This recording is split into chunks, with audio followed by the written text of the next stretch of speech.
গতকালকে উপদেষ্টা মন্দিরে যে আমরা নাটক দেখেছি, এই নাটক দেখার জন্য আপনাদেরকে আমরা উপদেষ্টাতে বসাইনি, আমরা আপনাদেরকে উপদেষ্টাতে বসাইছি জুলাইতে আমাদের শহীদ হয়েছে এবং ৩০,০০০ অধিক আহত হয়েছে তাদের বিচার করার জন্য। আপনারা সেই বিচার না করে আপনারা উপদেষ্টা মন্দিরের ভিতরে যে নাটক সেরেছেন, সেই নাটক এই দেশের মানুষ আপনাদেরকে কোনোভাবে গ্রহণ করবে না। সংগ্রামী সহযোদ্ধা, আমি স্পষ্ট ভাষায় বলতে চাই,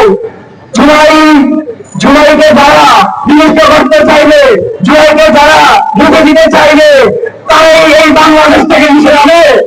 কারণ ভারত যে প্রতিনিয়ত তারা ষড়যন্ত্র করে যাচ্ছে, ভারত যে আগ্রাসন চালিয়ে যাচ্ছে বাংলাদেশের উপর, আমি স্পষ্ট ভাষায় বলতে চাই, জুলাইয়ের সহযোগিতা বেঁচে থাকতে ভারতের আগ্রাসন, ভারতের ষড়যন্ত্র মেনে নিবে না। সংগ্রামী সহযোদ্ধা, আমি ডক্টর ইউনূসকে বলবো, আপনাকে আমরা ক্ষমতায় দেখিয়েছি শহীদ ভাইদের এবং আহত ভাইদের বিচার করার জন্য এবং আওয়ামী লীগের বিচার করার জন্য এবং জুলাইয়ের ঘোষণাপত্র দেওয়ার জন্য। আপনি সেটি করতে ব্যর্থ হয়েছেন। আমি অবিলম্বে বলবো, এই যে সময়ে আমরা আপনাদের পাশে আছি, আপনি নির্ভয়ে আওয়ামী লীগের বিচার এবং জুলাই গণহত্যাকারীদের দল তাদের বিচার এবং জুলাইয়ের ঘোষণাপত্রের অতি দ্রুত সময়ে যে নির্ধারিত সময় ঠিক করা হয়েছে, ওই নির্ধারিত সময় দিতে হবে। আমরা নেতা আপনার দেশে আছি, আমরা আমাদের দিচ্ছি আপনার কাছে আছি। আমাদের যে প্রায় ১,০০০ শহীদ, ৩০,০০০ অধিক আহত যারা আছে, তাদের দায়বদ্ধতার জায়গা থেকে আমরা বারবার বলেছিলাম, আমরা প্রথমে বিচার চাই, তারপর সংস্কার চাই, তারপর সুনির্দিষ্ট সময়ের মধ্যে নির্বাচন চাই। তাই আমরা সরকারকে বলবো, আমরা এখন পর্যন্ত যে বিচার সংস্কারের দাবি, তার দৃশ্যমান কোনো গতি আমরা দেখি নাই। সরকার থেকে বারবার বলা হচ্ছে তারা বিভিন্ন চাপে আছে, বিভিন্ন মহল তাদেরকে চাপ প্রয়োগ করতেছে। আমরা সরকারকে সুস্পষ্টভাবে বলতে চাই, আপনারা ২,০০০-এর অধিক শহীদ এবং ৩০,০০০-এর অধিক আহতের দায়বদ্ধতার জায়গা থেকে ওই মঞ্চে বসে আছেন, আপনারা নির্বিঘ্নে বলুন কারা ষড়যন্ত্র করতেছে, দেশে করতেছে, বিদেশে করতেছে, নাকি কোন দলে করতেছে, আপনার পরিষ্কার ভাবে বলুন।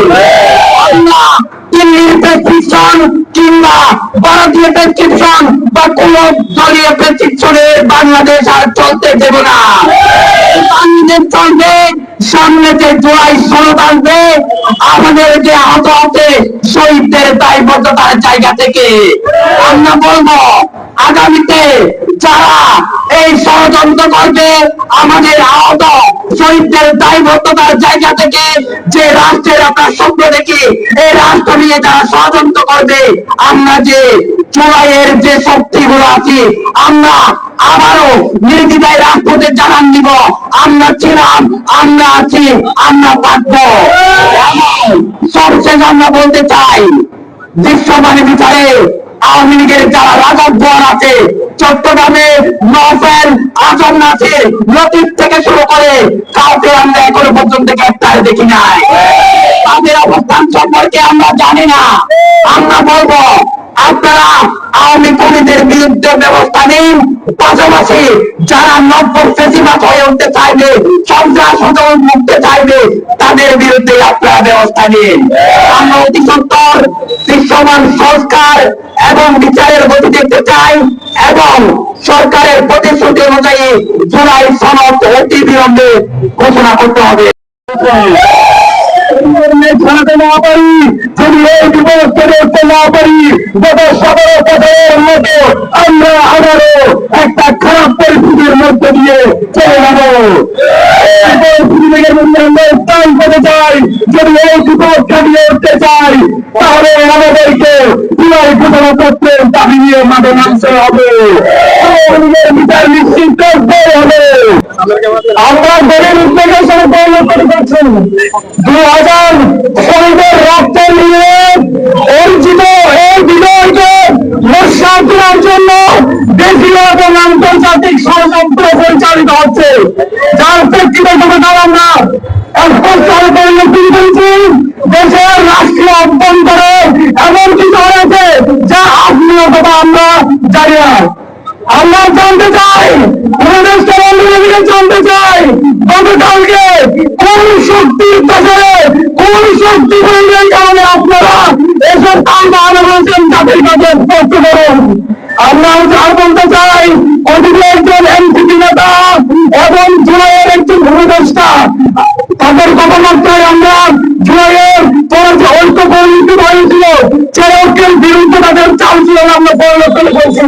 তাদেরকে আমি শেয়ার করে বলতে চাই, আপনারা এমন কোনো কথা বলবেন না আর যার কোথার কারণে জুলাইয়ের যে ঐক্য গঠিত হয়েছে তা বিনষ্ট হয়। আজকের এই সমাবেশ থেকে আমরা বলতে চাই, গত কয়েকদিন আগে আমাদের কেন্দ্রীয় নেতৃবৃন্দ 30 কার্যকেন্দ্রের মধ্যে যে জুলাই ঘোষণাপত্র করার জন্য ঘোষণা দিয়েছেন, অলরেডি 15 দিন অতিবাহিত হয়েছে, আর 15 দিন বাকি রয়েছে। আমাদের দাবি থাকবে অতি শীঘ্রই 15 দিনের মধ্যে জুলাই ঘোষণাপত্র জারি করার জন্য যা যা পদক্ষেপ নেওয়া প্রয়োজন আপনারা পদক্ষেপ নেন। 20 দিনের মধ্যে জুলাই ঘোষণাপত্র ঘোষণা করা হয়, বাংলার ছাত্র সমাজ আমার রাজপথে নামবে, জুলাই তৈরি করবে।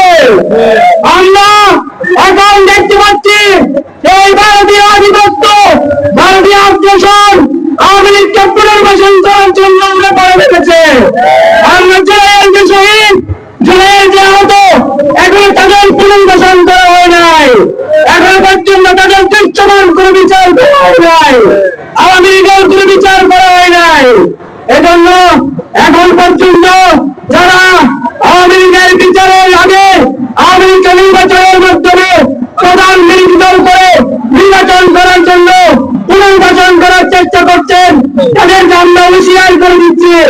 আমরা জুলাই ঐক্য আবার ঐক্যবদ্ধ হয়ে আমাদের মধ্যে যদি বিভাজন তৈরি করার চেষ্টা করেন, আপনারা ব্যর্থ হবেন, ব্যর্থ হবেন, ব্যর্থ হবেন। রাষ্ট্রীয় ষড়যন্ত্র করবেন না। আমরা দেশের কষ্টে, মাতৃভূমির কষ্টে আমরা সবসময় ঐক্যবদ্ধ আছি।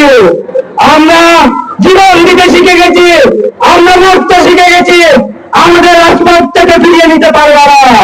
তোমরা যতই ষড়যন্ত্র করো, তোমাদের সব ষড়যন্ত্র আমরা পুনর্বল দেখিয়ে আমার রাজপথে থেকে সবাই আমার বাংলাদেশকে আমাদের জীবনের বিনিময় হলো ঐক্যবদ্ধ থেকে আমাদের দেশের জন্য, দেশের কষ্টে আমরা ঐক্যবদ্ধ থেকে আমাদের বিপ্লবকে, জুলাই বিপ্লবকে বিরাট হতে না দেওয়ার তীব্র প্রতিশ্রুতি নিয়ে আমরা আজকে 1 জুলাই ঐক্যবদ্ধ চট্টগ্রাম থেকে যে আন্দোলন, যে প্রতিবাদ সমাবেশ, সেই প্রতিবাদ সমাবেশ